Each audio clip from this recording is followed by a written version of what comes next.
ఆంధ్రప్రదేశ్లో తెలుగుదేశంతో పొత్తు అంశంపై ఏపీసీసీ రఘువీరారెడ్డి గురువారం ఆసక్తికర వ్యాఖ్యలు చేశారు. ఆయన ఢిల్లీలో ఏఐసీసీ అధ్యక్షులు రాహుల్ గాంధీతో రఘువీర ఉమెన్ చాందీలు సమావేశమయ్యారు. అనంతరం రఘువీర మాట్లాడారు. రానున్న ఎన్నికల్లో అనుసరించాల్సిన వ్యూహం పైన చర్చించామని చెప్పారు. 175 నియోజకవర్గ నాయకుల అభిప్రాయాలు రాహుల్ గాంధీకి వివరించామని చెప్పారు. పొత్తులు పెట్టుకోవాలా లేక ఒంటరిగా పోటీ చేయాలా అన్న దానిపై వారం రోజుల్లో స్పష్టత వస్తుందని చెప్పారు. కాంగ్రెస్ తో పొత్తు పెట్టుకుంటే అధికారం ఖాయమని రఘువీరారెడ్డి ఆసక్తికర వ్యాఖ్యలు చేశారు. ప్రస్తుతం కాంగ్రెస్ టీడీపీలు కూటమిగా ఉన్నాయి. కాంగ్రెస్ దగ్గరకు వైసీపీ జనసేనలు వచ్చే పరిస్థితి లేదు. దీంతో రఘువీర వ్యాఖ్యలు చంద్రబాబును ఉద్దేశించి అంటున్నారు. కాంగ్రెస్ తో పొత్తు పెట్టుకుంటే టీడీపీకి అధికారం వస్తుందని ఆయన పరోక్షంగా సూచిస్తున్నారు. కొందరు తెలుగుదేశం పార్టీ తమ్ముళ్లు పొత్తుకు సుముఖంగా ఉన్నారని అధిష్టానం భావిస్తోంది. దీనిపై కూడా రఘువీర స్పందించారు. తమ పార్టీలో కూడా పొత్తు కావాలి, పొత్తు వద్దు అనే నాయకులు ఉన్నారని చెప్పారు.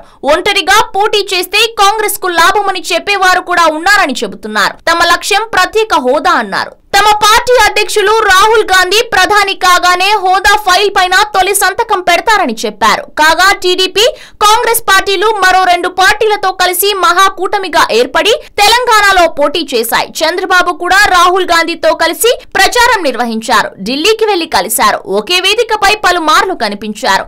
దీంతో 2019లో టీడీపీ కాంగ్రెస్ ఏపీలోనూ పొత్తు పెట్టుకుంటుందని దాదాపు తేలిపోయింది. కానీ అటు టీడీపీ ఇటు కాంగ్రెస్ లో కొందరు నేతలు పొత్తుపై అసంతృప్తిగా ఉన్నట్లు తెలుస్తోంది. ఈ నేపథ్యంలో రఘువీర వ్యాఖ్యలు చేయడం గమనార్హం. హలో, మిమ్మల్నే యోయో టీవీ యాప్ డౌన్లోడ్ చేసుకున్నారా? ఇంకా లేదా? మీ యాప్ స్టోర్ కి వెళ్ళి వెంటనే డౌన్లోడ్ చేసుకోండి.